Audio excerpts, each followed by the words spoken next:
Hey guys, what's up? It's me, Pagey here, once again with another review on Legends of Tomorrow. So this is for episode 10, otherwise entitled Progeny, and there will be spoilers in this video, so just a heads up. Now this episode introduced a young Progeny who looks up to Vandal Savage as essentially like a mentor in the year 2147, so we headed to the future. Now in the comics, Progeny is like obsessed with time travel and uses it really to like make history how he wants it and how he wants to see it. Now in the comics this of course gets him into a lot of trouble, but in the show it's a different story. Like he gets killed young, like 5 years from when we see him. He gets killed at a young age after Vandal Savage doesn't need him anymore. So he really doesn't get to play out what he would be like in the comics. Now this episode was a pretty big episode for Ray, which was good for him, seeing that he finally had an impact on the future. Well, at least he thought he did for some part of the episode. The moral judgment decision thing for the episode, in my eyes, in regards to killing Progeny, seemed like a simple one. It just easily removed him from the timeline, even though their choice sort of has to change. But I guess it depends, what team are you on? Are you on Team Robot or Team Kidnapping? Going by the WonderCon trailer, we knew that Carter or Hawkman would be returning to the show, and I did like the way Kendra had the flashback memories throughout the episode to show us what they had to go through, because we haven't seen how they would go through in a relationship because they weren't together for that long, but we know that they had to constantly be moving every 2 or 3 years just to avoid Vandal Savage tracking them down. Now, even though Ray thought he had an impact on the future, even though it was sort of in a bad way, he gets the news from Kendra, which was a bit unexpected in regards to Hawkman and stuff, about how she felt that she was cheating on Hawkman with Ray instead of the other way around, which Ray thought.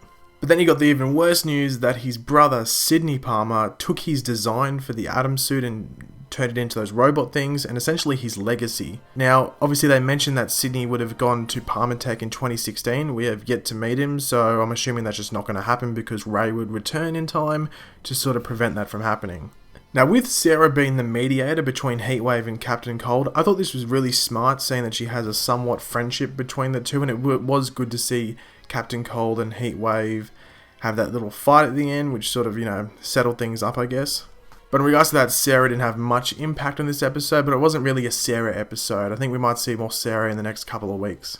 One quick thing to mention is that you can sort of tell the CG budget is sort of running thin for this show. Maybe they're trying to space it out. Maybe for the last couple of episodes when shit goes down, they're saving some money for that. Because the shots in this episode were a bit dodgy in some cases, but they were still decent for a TV show. Like, it wasn't anything to unbelievably complain about, but I know some people have been saying, oh, sometimes the CG can be a bit dodgy, especially with like Hawkgirl and sometimes the Atom. Firestorm always looks good, which is a good thing, I guess. Firestorm always looks like almost movie quality, so I guess that's one good thing. And back to Ray, it was good to see Ray win finally in regards to Kendra, because that dude never wins. He always thinks he's winning and then just gets shut down completely. In regards to the climax of the episode, in regards to Progeny, it was a tiny shock to find out that intervening with Progeny absolutely did nothing but make things worse. It accelerated the virus being let loose. Yeah, so they really didn't do much. But at least Rip didn't get blood on his hands, which I guess is good for his character. Heatwave's warning about the hunters will be really interesting to see play out, especially the way he described them. They're basically how he was, but they've lost all humanity, so they're almost like zombies, I guess. Not like they're going to eat your brains, but like they're mindless. They're just sent out to kill. So will they be arriving next week? Because next week is the Jonah Hex episode, which a lot of people have been looking forward to. I'm looking forward to that episode, so be on the lookout for that one.